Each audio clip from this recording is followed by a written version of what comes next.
Well, you saw the thumbnail. The farm has vanished under weeds.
It's May, it's warm, it's wet, and that means it's growing season for all of the plants, including weeds. You can see, just look how green and lush it is.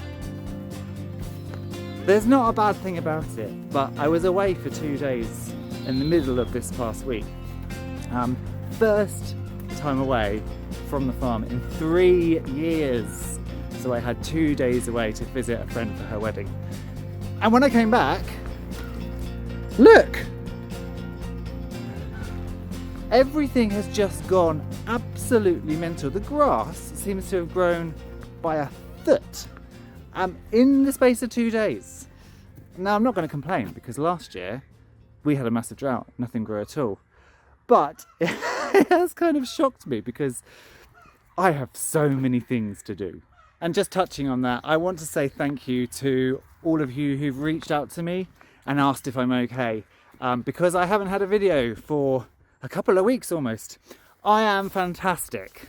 I have just been very, very busy with multiple things and multiple projects, and I just haven't had a chance to pick up the camera and film because I've been dashing around. As you can see, we're out here in the meadow. Look, the buttercups are starting to appear. We've moved Mr. Christmas Turkey in with the chickens, and the pasture has just gone mental. I mean, as I was saying, it's fantastic, but it's just, look how green, look how wonderful it is. Now obviously on the farm there are multiple projects going on at any one time. I'm getting ready for my first ever CSA. I've almost sold out of my CSA boxes, and so I'm having a slight panic. It starts next month. I'm having a bit of a panic about whether I'm going to have enough. So I've been busy sowing and growing. I'm still doing the farmers markets and the flowers markets. So that's been really busy. We've got our open day on the 10th of June. So I've been desperately trying to clean up and plan for that. There are a very few tickets still available for that. I will drop a link to the booking site below. It's free, but you need to just book because of traffic kind of flow and making sure I can get everybody in and out of the farm safely. In 2 weeks, in 2 weeks time, is also the first show of the season, which means I've got to trim, wash, clean, feed sheep and get everybody ready. And we haven't even got the borehole yet. We still have that £12,000 hole in the ground, and it's still not been fixed up. The shed, they are coming a week on Monday to put it in. I still don't have a concrete base, and I still don't have the shed. The shed may not arrive before they come and put the filters in, so that's a bit stressful. Here are our lovely sheepies. They're back in paddock 1, so they currently have now 1, 2, 3, 4 paddocks, and I need to put the next 2 in. They were starting to escape from paddock 4 because there wasn't enough grass, and although this grass hasn't really come back, I mean, look, there's this grass and here's this grass, so it's not come back to as much as I would liked it to have done, but I needed to get them in somewhere. This is Susan, by the way. Look how well Susan's doing. She also seems to be she's not supposed to be a self-shear sheep or an easy care sheep, but I think because she was so poorly, she's just dropped the fleece, which is great because it helped. And also the same with Tracy. So Tracy's a blur domain. She's not supposed to be an easy care self-shear sheep, but look at her. She's lost all that wool along her back, and her face, it's funny, in the summer she gets a proper tan. She turns really blue. Yes, we're talking about you, Tracy. So everybody's looking really, really nice in the sheep field. The other thing that's happened outside of the farm is that I actually was elected as a councillor in my local area. And although the ongoing work, once I'm inducted and I've been to all the initial training and stuff, once then the work will kind of die down to just evening meetings now and then and casework. This initial period was super busy, as was campaigning. The campaign was manic and a lot of hours spent. So again, often I would run to the farm, do an hour of weeding, feed everything, and then dash off back to my local town to go and leaflet, to go and talk to residents, to go and campaign. But now I've been elected, and we've had a lovely green swathe of green councillors elected across Suffolk. So that has also been going on in the background while I've been trying to deal with growth and May and rain and everything happening all at once. Now I am determined this year to try and stay on top of the weeds, because last year they really got on top of me. So I'm trying to do a little bit by bit. It possibly doesn't look like it in the market garden or the flower farm because everything is slightly out of control. As I said, 2 days away and everything whooshed. So here is our flower patch at the moment. We have our anemones, super weedy, but I'm not too worried because they're kind of coming towards the end. So I can weed them out afterwards. Our straw flowers are here. This is the first batch. I've got another batch on the way. And if you would like to contribute or help to the farm and the conservation work that I'm doing, you can see the link below. You can buy me a virtual coffee. And it all goes towards helping the farm, helping the wildlife, and pushing all of these projects forward. You can also access behind the scenes footage, pictures, updates, and of course the monthly wildlife surveys on my Patreon. It starts as little as £2 or $2 a month. So again, if you would like to join that, then please feel free to do so. And then we have Hesperus and we have Sweet Williams. We have our self-seeded or volunteer cornflowers. Our wallflowers are almost over, so I need to cut them right back so that clears some space. I forgot that down here I did have put in the first of the glads. You can't really, they haven't started to come through yet, but they're down there. We've got the outside ranunculus, the first of the I want to call them larks, but they're not. The snapdragons are in. And then this is all a big mess, which needs to be covered. In the market garden as well, we are getting plants out. So we've got the first of the lettuces out, the first of the spinach, the first of the kale. And these beds are preparing for the courgettes and the marrows, which have been seeded and are starting to germinate. I had weeded out all of the garlic and the onions, but you can see it's already started to creep back. So I've started again today to clean out this bed. We've got our broad beans which are coming on. Again this morning, weeded this section. Then we've got spring onions here. Most of that's weed, and then at the bottom we've got sugar snap peas. Again, lots of weeds. Radishes. First batch of radishes coming out. They're almost ready to pick actually, these guys. Second batch of radishes. Then everything from there onwards is all weeds. So I'm just going to take a hoe down that and hoe everything out. Pathway, weeds.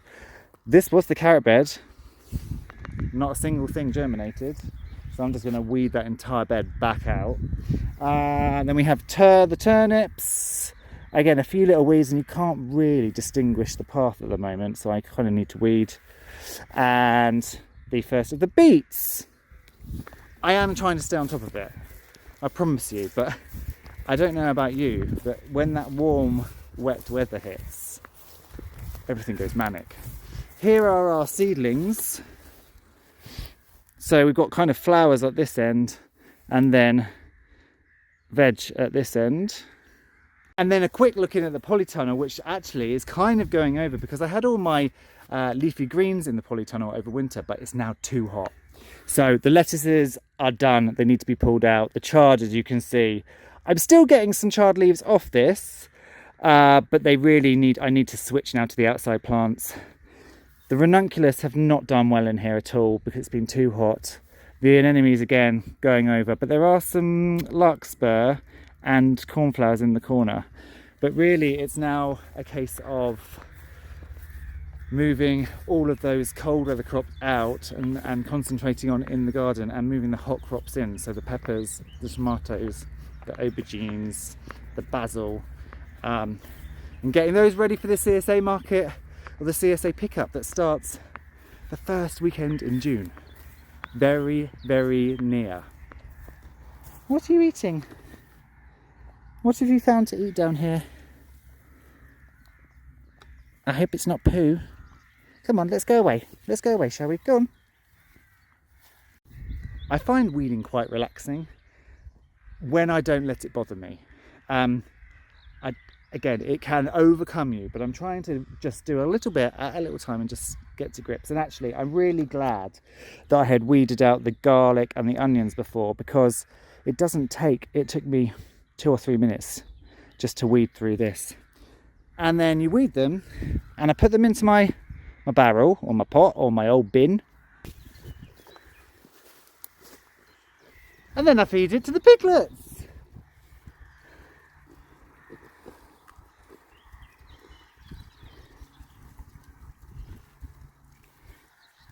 They make short work of it, and it means that it's being reused, it's being recycled. I could put it in a compost heap, of course, but at the moment when I've got so many piglets and yummy hungry mouths to feed, I find that actually it's really good for them, and it's good kind of enrichment as well, because they, rather than just eat a pig nut, they get to snuffle through and find out what they like and what they don't like. The first 2, they're now 7 weeks. The first 2 went off to their new home this morning. I'm keeping 4, and then the other ones, I think they're all sold actually. There might be 2. There might be 2 for grabs. If you are interested, send me a message or go on the website. You can pay the deposit for them on the website, and then we'll arrange a pickup.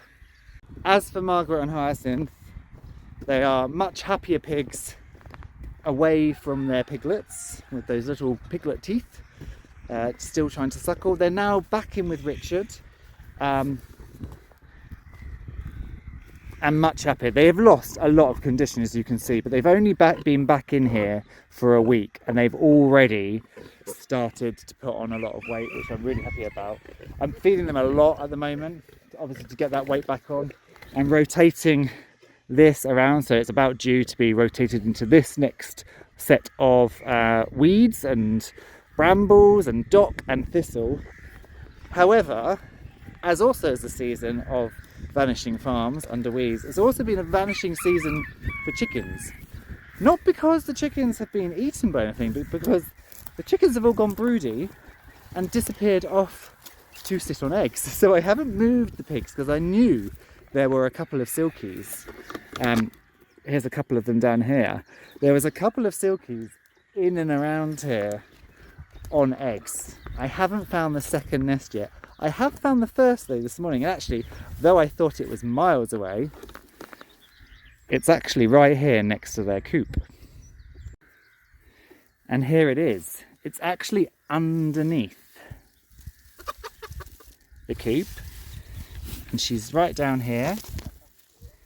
Hello.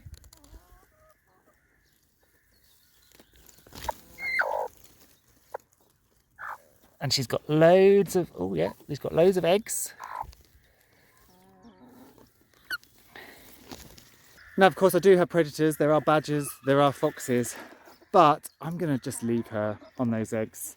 She's survived up until now. And in fact, in the autumn, when I had those 2 Barbadavers sitting, they disappeared into the undergrowth and hatched out and came back with chicks, and they survived. So I'm going to leave them to it.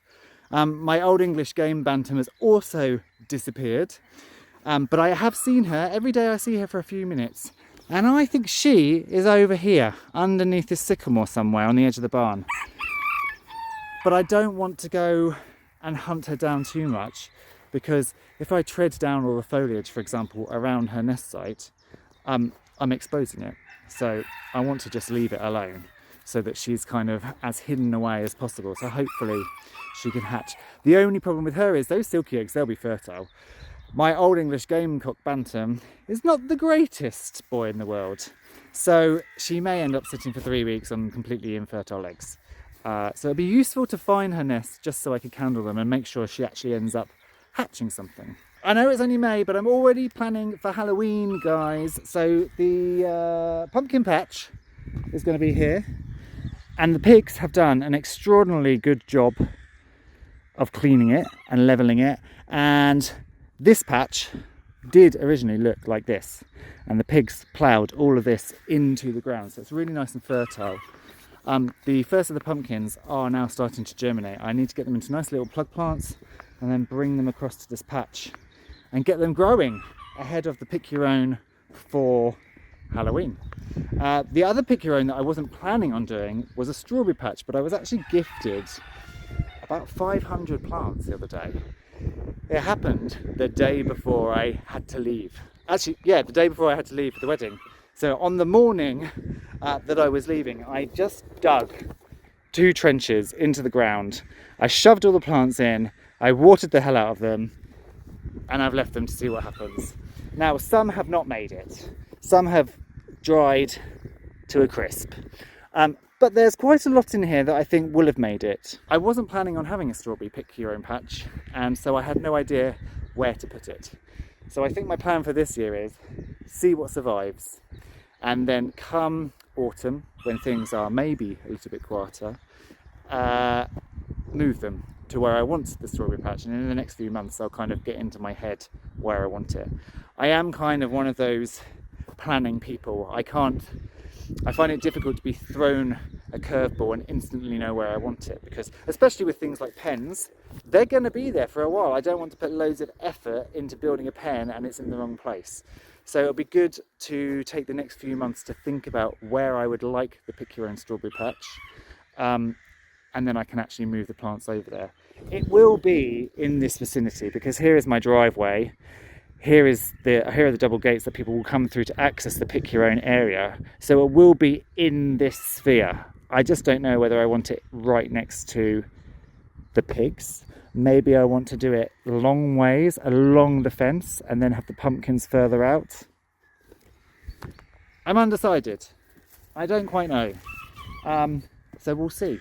The other thing that I am decided about is these beautiful apple trees that I was given for Christmas by a relative, and they're all now in flower, and we'll see if we get any we'll see if we get any apples off them. They have fabulous names. They are proper Old English varieties. So this one, for example, is Laxton's Fortune. There's a good one here, Lynn's Pippin, and then Chiver's Delight. I really like how the apple trees are along here, and they're going to be kept short. They're going to be sort of cordoned or espaliered, I haven't decided what yet, not grown into big trees, to maximise the growing space for the apples, but sort of make sure enough light gets through to everything. The other really exciting thing is that I have a bin. It really is the simple things in life, but because I don't live on site, there is no bin collection service here, which means for the last 3 years I have either bagged up rubbish and taken it home and put it in my domestic waste at home, or periodically hired a skip and filled the skip and had that taken away. But you know, rubbish is just building up, and with the campsite, which again, another thing, the campsite opens in 2 weeks' time, so I just thought let's get a bin, let's get a commercial bin. So the bin will actually be situated at the bottom of the drive, but it's just really nice to have a bin. It works on a rental system, so I rent the bin for a very small sum of money a month. I think it's like £6 a month, and then you pay for each pickup. I think it's £17.50 per pickup. I'm starting off with a weekly pickup, obviously to get rid of the backlog, but then I think we'll probably be able to drop it down to fortnightly. So actually it really won't cost, it'll cost me what, just over £20 a month, no, just over £40 a month to have the bin, which is nothing if it means I can keep the farm nice and clean. Here is our little modern game hen, our old English game hen. She's obviously popped off the nest for a little bit, but as I say, I think she's over there somewhere. We're also entering ragged robin season, so very soon this entire wildflower meadow will be just a complete swathe of pink before it turns white in June with the oxeye daisies. And also very soon I won't be able to walk amongst the field because of all the ground nesting birds. So I need to decide when my paths are going to be and strim them in very soon, because there's skylarks that have been nesting in this field for years, and I just don't want to accidentally disturb their nest, so I tend to stay on the periphery. The trees as well that we planted, if you remember, 1,000+ trees going in, and oh my gosh, what a chore that was. A fun chore, but a chore no less, because it never seemed to end. But they are all now also coming into leaf.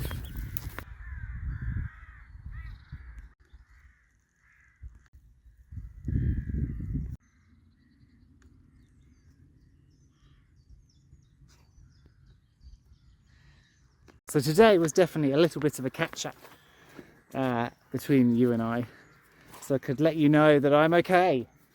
And that, oh look, this is the wildlife pond that I put in. There's still so much water below that it's not sinking the liner. But again, with all of this growth, it's going to smother that and it will look fabulous. But yes, this was a catch-up to say I'm fab. The farm is great, loads going on. I'm very excited for the season ahead, so I hope you'll join me.